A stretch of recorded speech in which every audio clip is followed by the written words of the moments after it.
मैं अपनी माया के द्वारा भूत, इंद्री और उनके विषयों के रूप में होकर प्रकट होता हूं। माया से मैं ही पंचभूत बनता हूं, मैं ही इंद्रिया बनता हूं, मैं ही मन बनता हूं। शुरुआतें ऐसे की थी, आप ही मन हो, आप ही इंद्रिया हो, आप ही पंचभूत हो, आप ही प्राण हो, आप ही विषयों के आश्रय भी हो। भगवान कह बिल्कुल बहुत सुंदर बात समझने की है। मैं ही अपने आप से अपने आप को रचता हूं, अपने आप का पालन करता हूं, अपने आप का विनाश कर लेता हूं। बोले भगवान को दया नहीं आई तो भगवान ही तो थे जो विनाश लीला कर रहे थे अपने आप से अपने आप की। मैं अपने आप को समेट लेता हूं, मैं अपने आप को प्रकाशित करता हूं और मैं अपने आप का पालन करता हूं। आनंद ही आनंद अगर ये बात समझ में आ जाए। मैं माया और माया के कार्यों से पृथक गुप्त रहता हूं, विशुद्ध ज्ञान स्वरूप हूं। माया जड़ प्रकृति है, जीव तथा अपने ही अवांतर भेदों से रहित सर्वथा शुद्ध हो। कोई भी गुण आत्मा का स्पर्श नहीं कर सकते। माया 3 वृत्तियां प्रकट करती है, जागृत, स्वप्न और सुषुप्ति। तीनों वृत्तियों में जो अखंड मैं जगा, मैं सोया, मैं स्वप्न देखा, वो अविनाशी मैं हूं। ये जो मैं वो श्री कृष्ण ही है। अखंड तेजस स्वरूप आत्मा, न कभी जागृत, न कभी स्वप्न, न कभी सुषुप्ति, वो एक रस है। मनुष्य को चाहिए कि वह समझे कि स्वप्न में दिखने वाले पदार्थों के समान जागृत अवस्था में जितना विश्व देख रहे वे सब मिथ्या, स्वप्नमय है। ब्रह्म सत्यम जगन मिथ्या। इसलिए उन विषयों का चिंतन करने वाले मन और इंद्रियों को रोक ले और मानो सोकर उठा हो। इस प्रकार जगत के स्वाप्निक विषयों का त्याग करके मेरा भजन करते हुए मेरा साक्षात्कार करे। जिस प्रकार सभी नदियां घूम फिर कर समुद्र में पहुंचती हैं, उसी प्रकार मनुष्य पुरुषों के वेदाभ्यास, योग साधना, आत्मा अनात्मा का ज्ञान, त्याग, तपस्या, इंद्रिय संयम, सत्य, भजन, धर्म सब मेरे पास ही पहुंचते हैं।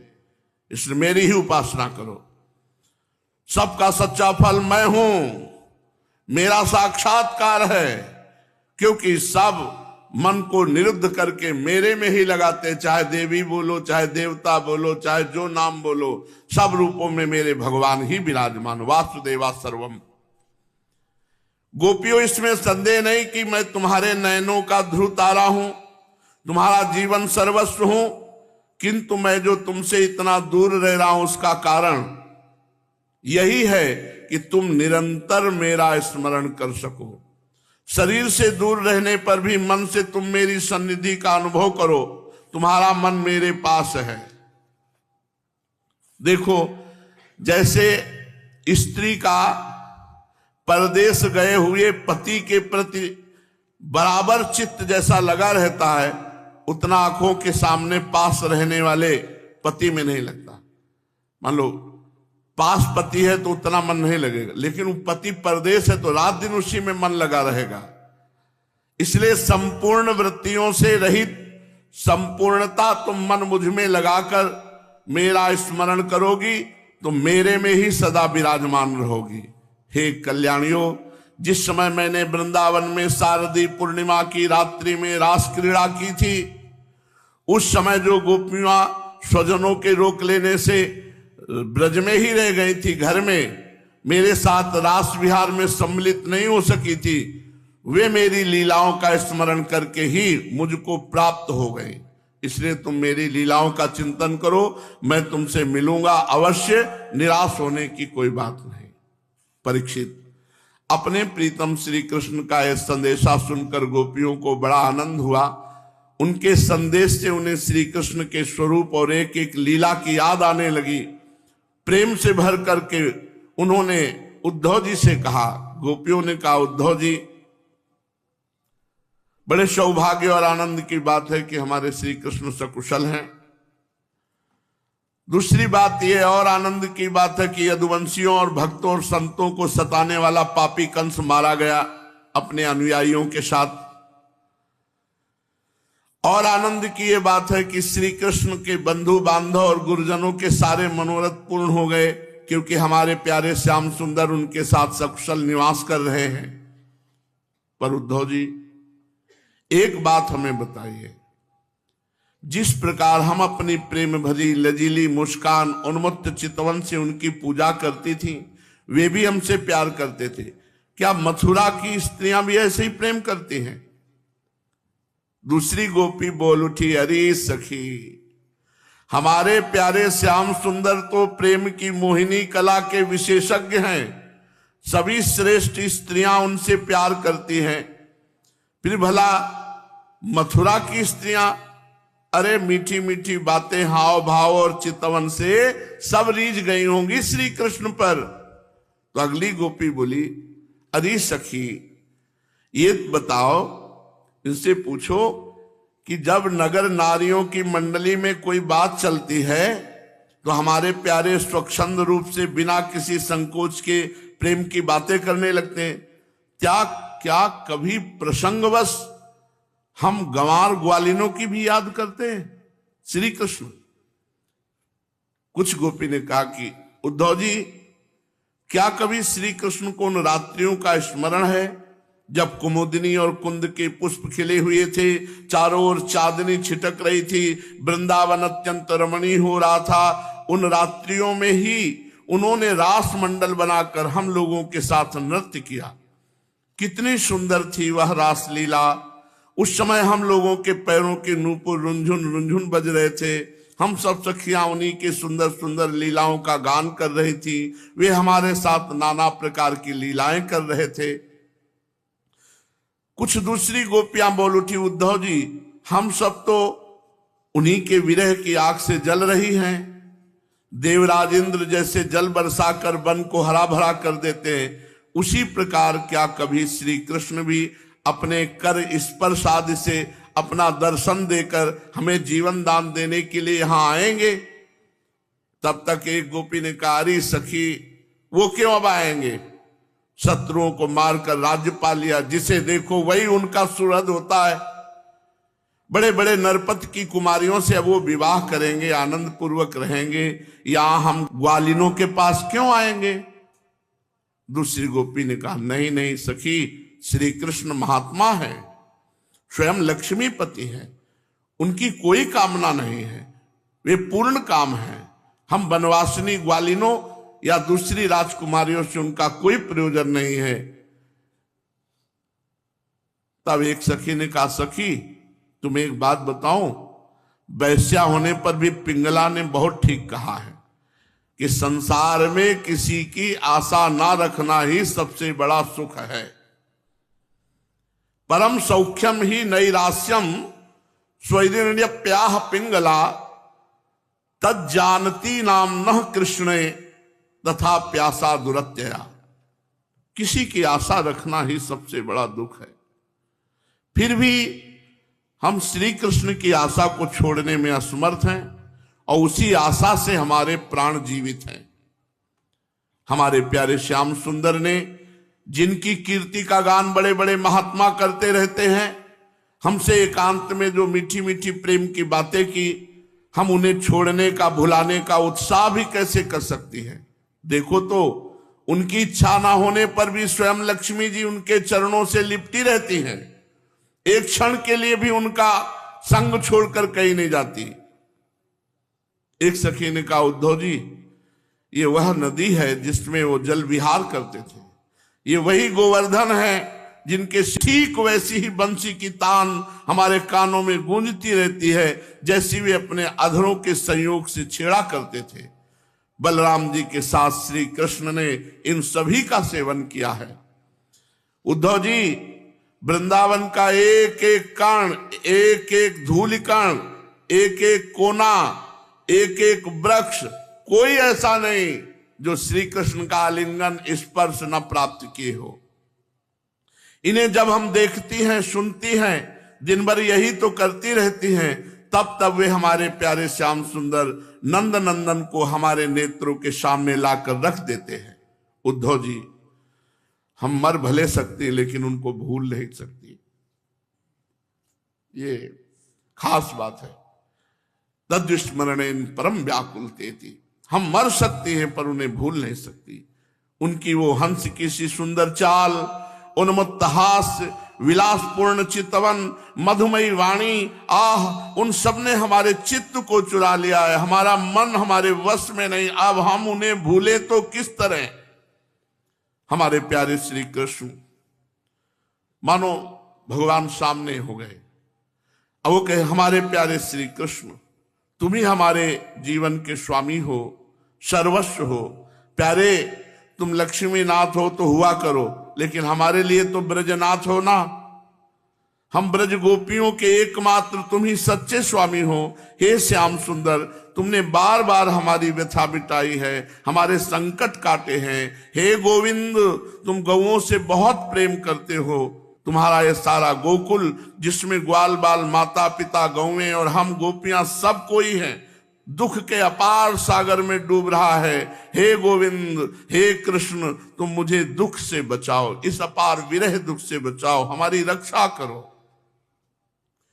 श्री सुखदेव जी कहते हैं, प्रिय परीक्षित, भगवान श्री कृष्ण का प्रिय संदेश सुनकर गोपियों के विरह की व्यथा शांत हो गई। वे इंद्रियातीत भगवान श्री कृष्ण को अपनी आत्मा के रूप में सर्वत्र स्थित समझ चुकी थी। अब वे बड़े प्रेम और आदर से उद्धव जी का सत्कार करने लगी।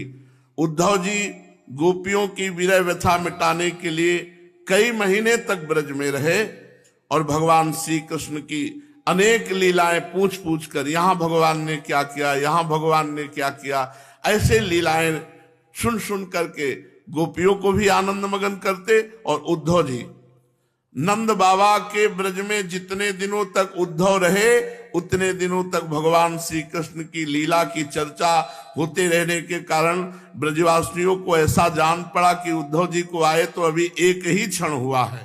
भगवान के परम प्रेमी भक्त उद्धव जी यमुना के तट पर, वृंदावन, गिरिराज की घाटी और कुंज निकुंजों में गोपियों के साथ बैठकर खूब भगवत चर्चा करते, भगवान श्री कृष्ण की लीला के स्मरण में तन्मय रहते।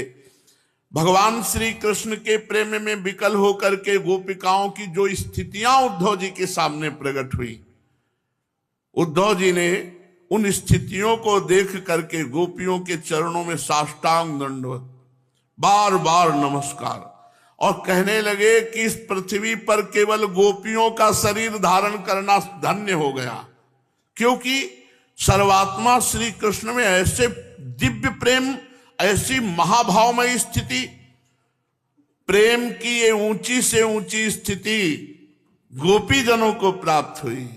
ये मुमुक्षु जनों को भी नहीं प्राप्त हुई, बड़े बड़े मुनियों को प्राप्त नहीं हुई, मुक्त पुरुषों को प्राप्त नहीं हुई। उद्धव जी कहते हैं, ये स्थिति हम भक्तजनों के लिए भी वांछनीय है, हमें इसकी प्राप्ति नहीं हो सकी। बड़े बड़े यज्ञ करने का क्या फल, कुलीनता का क्या फल, दुजाति का क्या फल, संस्कार का क्या फल, भगवान में प्रेम हो जाना। इसलिए भगवान की चर्चा से भगवान में प्रेम होता है। परम सच्चिदानंद घन प्रेमानंद स्वरूप नवनिवृत्त निकुंज महामहिम परम पावन श्री वृंदावन धाम, श्री वृंदावन धाम के लाडिले युगल सरकार प्राणाराध्य प्राण प्रिय श्री प्रिया प्रीतम जू, समस्त सहचरी वृंद, खग मृग पशु पंछी तरुलता, श्री यमुना रस रानी रज रानी, समस्त ब्रजवासी परिकर के चरणों में कोटिशाह प्रणाम, कोटिशाह नमन, नमस्कार। बड़ी कृपा है, हर समय कृपा है, हर विधान कृपा में है, हर परिस्थिति कृपा में है, कृपा ही कृपा है। जिनकी कृपा करते हुए कभी तृप्त नहीं होती, आघाती नहीं है, सदैव कृपा बरसती ही रहती है, ऐसी सी लाडली लाल की अपार कृपा हम सब के ऊपर है। हम ऐसा अनुभव करें। जब हम कृपा का अनुभव करते हैं तो हम प्रियालाल को प्राप्त कर सकते हैं, ऐसा उत्साह बढ़ता है। और जब हम अपनी तरफ देखते हैं तो हमारे कदम पीछे हो जाते हैं, लड़खड़ाने लगते हैं कि हमारी सामर्थ्य नहीं कि हम इन काम क्रोध लोभ आदि पर विजय प्राप्त कर लें। हमारी सामर्थ्य नहीं कि हम माया के आकर्षण से अपने को बचा पावें। तो हमें लगता है भगवत प्राप्ति बहुत कठिन है। लेकिन जब कृपा की तरफ देखते हैं तो लगता है बहुत कृपालु हैं, हम नहीं चल पाएंगे तो वो हमारे पास आ जाएंगे। ये दृढ़ विश्वास है। हमारी योग्यता नहीं है पर वो हमें अपने योग्य बना लेंगे। हम जैसे भी हैं, हे प्रिया प्रीतम, आपके हैं। बस इस कृपा का भरोसा ही हमें भगवत प्राप्ति के नजदीक ले जा रहा है। हम देख रहे हैं। विश्वास मानिए, जितना आप कृपा का भरोसा करते जाएंगे, जितना विश्वास करते जाएंगे, उतने ही आप प्रभु के नजदीक होते जाएंगे। विश्वास से बढ़कर कोई साधना नहीं है। शायद ये बात कोई बिरला ही समझता हो। प्रभु पर विश्वास कर लेने से बढ़कर कोई साधना नहीं है। हित ध्रुव जो विश्वास है तब ही सुधरे बात, नातर माया पंथ में फिरे जो टक्कर खात। बिन विश्वास भगति नहीं, ते बिन द्रवहि न राम, और राम कृपा बिन सपने हूं, जीव न लह विश्राम। विश्वास है। मैं नीच हूं, अधम हूं, बिल्कुल योग्य नहीं हूं। कहां वो रसिक महापुरुष जो रात दिन प्रिया प्रीतम के प्रेम में अशुभ प्रवाह करते, और कहां अपने लोग जो रात दिन इंद्रियों के भोगों में सुख का अनुभव करके एक बार भी आंसू नहीं बहाते प्रियालाल के लिए, एक बार भी नहीं तड़पते। तो हम कैसे अधिकार पेश कर सकते हैं कि हम आपकी प्राप्ति के योग्य हैं? नहीं, केवल कृपा, कृपा ही कृपा, चारों तरफ से कृपा, हर समय कृपा, हर परिस्थिति में कृपा। हम ऐसा अनुभव करें। जब आप कृपा का अनुभव करोगे तो कृपा दोनों तरफ आकर्षित करती है। भगवत कृपा बहुत बड़ी सामर्थ्य रखती है। वो प्रभु को भी आकर्षित करती है जीव की तरफ, और जीव को आकर्षित करती है ईश की तरफ, और दोनों को मिला करके मुस्कुराती है। हमारे प्रभु की कृपा का साक्षात स्वरूप है हरिवंश महाप्रभु। कृपा रूप जो वप धर्यो, कृपा रूप जो वप धर्यो। कृपा ने जब रूप धारण किया, बपु धारण किया, तो हरिवंश महाप्रभु ही भूतल पर अवतरित होकर अधम जीवों को भी नित्य विहार रस का अधिकारी बना देना, और प्रिया प्रीतम को अपनी गोद में लेकर के उस जीव को सेवा का अधिकार दे देना, ये कृपा का स्वरूप है। मूर्तिमान कृपा हित जो महाराज हरिवंश चंद्र जो महाराज हैं, बड़े अहोभाग्य हैं उनके जिन्होंने ऐसे कृपा सिंधु हरिवंश महाप्रभु की शरण ले ली, चाहे वचन से ही क्यों न हो। इतने उदार हैं कि प्रियालाल को भी सुख पहुंचाते हैं। इतने उदार हैं वो देखते ही नहीं है कि कितना अधम है, कैसे वो पापी क्यों न हो। हरिवंश नाम जो ले, अलक लड़े तीरी जी के महल खवासी दे। कृपा रूप जो अपधरे। ऐसी करुणा उदय होती है, जिसको अभय दान दे दिया उसके सारे कर्म बंधन नष्ट कर दिए। कटे कर्म बंधन संसारी, सुख सागर पूरी तति भारी। विधि निषेध श्रृंखला छुड़ावे और निज आलय बनान बसावे। अपने महल में बसा लेते हैं, बड़े कृपालु हैं।